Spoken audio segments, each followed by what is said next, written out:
kanilang lamesa. So, puro mga alikabok. Isang taon nata na kuan, natingga to. Nabarnisan ko na siya, kaso nga lang na-stuck pa rin. Kasi yung may-ari hindi pa natapos yung bahay niya, kaya na-stuck dito muna ng matagal. Kaya ito, tapos na yung bahay nila, pinapadeliver na. Kaya ito, linilinisan na ni Makmak ngayon. Yun, ang kapal ng mga alikabok. Puting puti.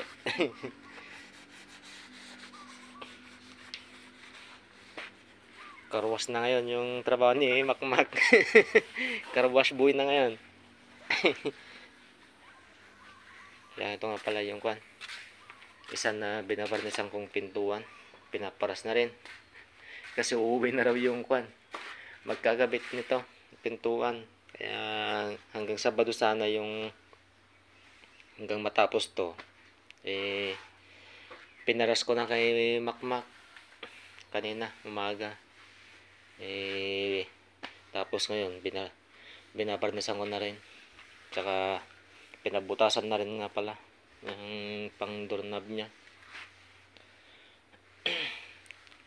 Plain lang siya. Ito, wala na siyang design. Ganyan na lang siya. Tsaka ito pang dalawang upuan. Yung isa pala yung nabarnisan ko. Masaling matapos ko ngayon tong pintuan na isa, kung kaya kong isingit mamaya pagkatapos nitong pintuan, sisingit ko to. Pero kasama na to, magkakasama to. Pero may diban pa. Tumunog na. Yeah, plug muna ako.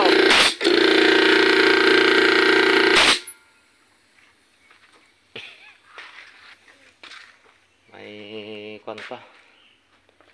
Isang diban pa to, na upuan ng may-ari.